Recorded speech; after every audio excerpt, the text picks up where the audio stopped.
Donc je poursuis, en l'occurrence c'est la troisième vidéo donc de ce jour sur la thématique du réveil des consciences ou la lutte contre faite aux femmes. Et donc je disais que bien souvent elles sont dans un cycle assez vicieux où finalement elles vont s'installer dans cette relation de violence. Et elles vont avoir du mal à partir non seulement d'une part pour le regard, à cause du regard des autres, et puis aussi parce qu'elles ont honte de la situation. Et puis pour beaucoup aussi, elles ne savent pas où aller et comment faire. Si elles partent dans la famille, ça va être le premier lieu où il partira les rechercher. Et bien souvent, si la famille n'est pas au courant, ils ouvrent la porte et ils l'installent pour essayer de discuter. Et bien souvent, dans les familles, c'est souvent ça.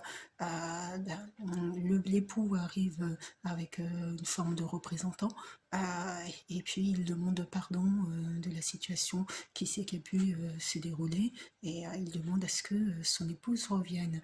Et la famille fait en sorte de pouvoir trouver un point d'entente, en espérant que ça ne se reproduise pas et que le couple puisse perturber parce qu'il y a des enfants, parce qu'il y a une situation familiale qui fasse que personne ne souhaite que le couple s'arrête. Mais ils sont bien loin de la réalité du quotidien et des traumatismes que peuvent provoquer ce type de situation.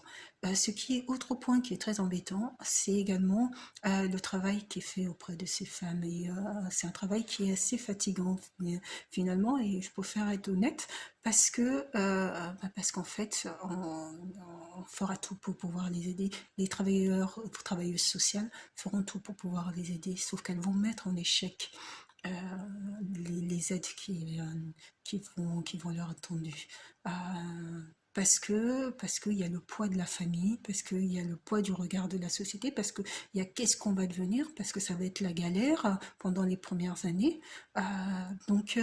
Et puis elles sont dans ce cycle qui font qu'elles vont mettre en échec.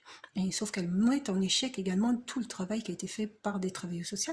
Ainsi, elles fatiguent non seulement leur famille, elles fatiguent leur réseau amical, et elles fatiguent aussi les services sociaux, puisque ça peut être un peu, elles repartent.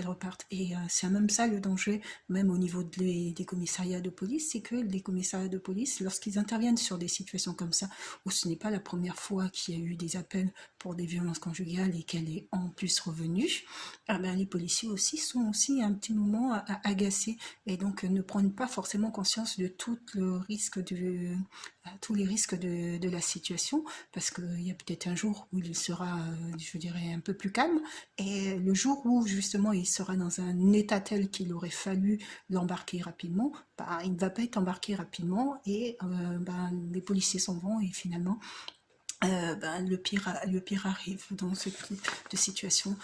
Donc c'est tout le risque de travailler donc avec le public de femmes en situation de violence, c'est qu'en fait c'est un travail dans la durée, un travail vraiment psychologique déjà dans l'estime de soi, et c'est là qui fait toute la différence, c'est qu'elles prennent conscience, parce qu'elles ont le sentiment, elles ont tellement été maltraitées psychologiquement et physiquement, qu'elles ont le sentiment que derrière elles ne trouveront jamais personne, hein, qui vaudra d'elles. En plus elles ont des enfants, ça sera bien compliqué de trouver un nouveau mari, de se reconstruire sa vie. Et en fait elles ont la crainte des années de galère que va représenter donc la séparation avec leur époux. Et bien qu'il y ait il y a des systèmes sociaux, mais les systèmes sociaux ne sont pas faits pérennes, ne sont pas faits pour vivre, pour aider à vivre les personnes. C'est des systèmes de survie, entre guillemets, le temps que la situation s'améliore. Et aussi au niveau du travail, parce que la personne qui est violente connaît l'environnement professionnel, l'environnement amical. Donc c'est tout un environnement avec lequel elles vont devoir rompre pour pouvoir se recréer une autre vie. Et s'il y a des enfants, la justice aussi doit se mettre en œuvre pour pouvoir soit protéger les enfants et protéger la femme. C'est des situations très complexes et elles sont aussi dans une volonté aussi souvent au départ de mettre en échec et de vouloir sauver leur couple parce qu'elles ont pu vivre dans des situations, dans des familles où elles ont vu elles-mêmes leur mère ou leur tante vivre dans ce type de situation. Et pour elles, chez elles, culturellement, ça peut paraître normal. Et ça, c'est véritablement un travail, voilà, un travail important des travailleuses sociales, c'est dans la durée. Et ce qu'il ne faut pas oublier, c'est qu'il y a le jour où justement la tension est baissée, c'est peut-être le jour où le pire arrive. Et ça, c'est très compliqué parce que finalement, ils doivent rester toujours vigilants, accepter les travailleurs sociaux doivent accepter l'échec des mesures qu'ils ont mises en place et poursuivre. C'est-à-dire qu'elle ne doute pas dire cette femme reviendra. Et il va falloir faire preuve de patience. Elle met en échec une première fois, elle met en échec une deuxième fois, une troisième fois, en espérant qu'à un moment donné, il y aura un déclic. Il faut une nouvelle estime de soi-même et une prise de conscience que tout n'est pas terminé et tout ne s'arrête pas à cette vie-là qu'elles ont pu connaître. Un autre point, la naissance d'un enfant au sein d'un couple peut pour certaines femmes correspondre à un moment où elles pensent que ça va permettre d'apaiser la relation de couple ou permettre de le garder en fait à la maison si éventuellement il y a une relation adultérienne et non, l'enfant n'est pas l'objet. Quand je dis objet, je veux dire que surtout c'est un individu ou une individu, mais l'enfant ne doit pas être utilisé justement pour pouvoir garder l'autre auprès de soi et dans une relation comme ça de violence conjugale, il y a un travail aussi à faire sur ça, sur la place de l'enfant dans le couple. Il y a la partie, et c'est cette partie-là que je souhaitais particulièrement aborder, c'est la partie sur les addictions. Et comme je le disais à plusieurs reprises, ce type d'hommes, ce sont des prédateurs. Ils savent, ils mettent tout en place.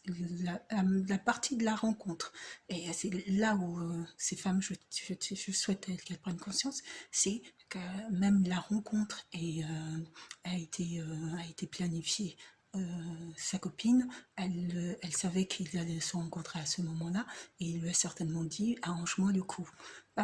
Donc c'est pas un hasard, ils repèrent, ils savent que elle je la veux, bon ça sera ma femme ou l'issue, ça ils peuvent pas toujours le savoir par avance, mais la rencontre est planifiée, donc ton mari, ou je suis ton mari mais je pense qu'il y a aussi un pourcentage de femmes, t'as choisi.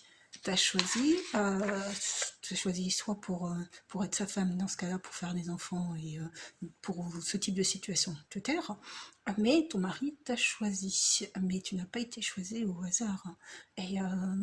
C'est par contre je vais poursuivre une autre vidéo.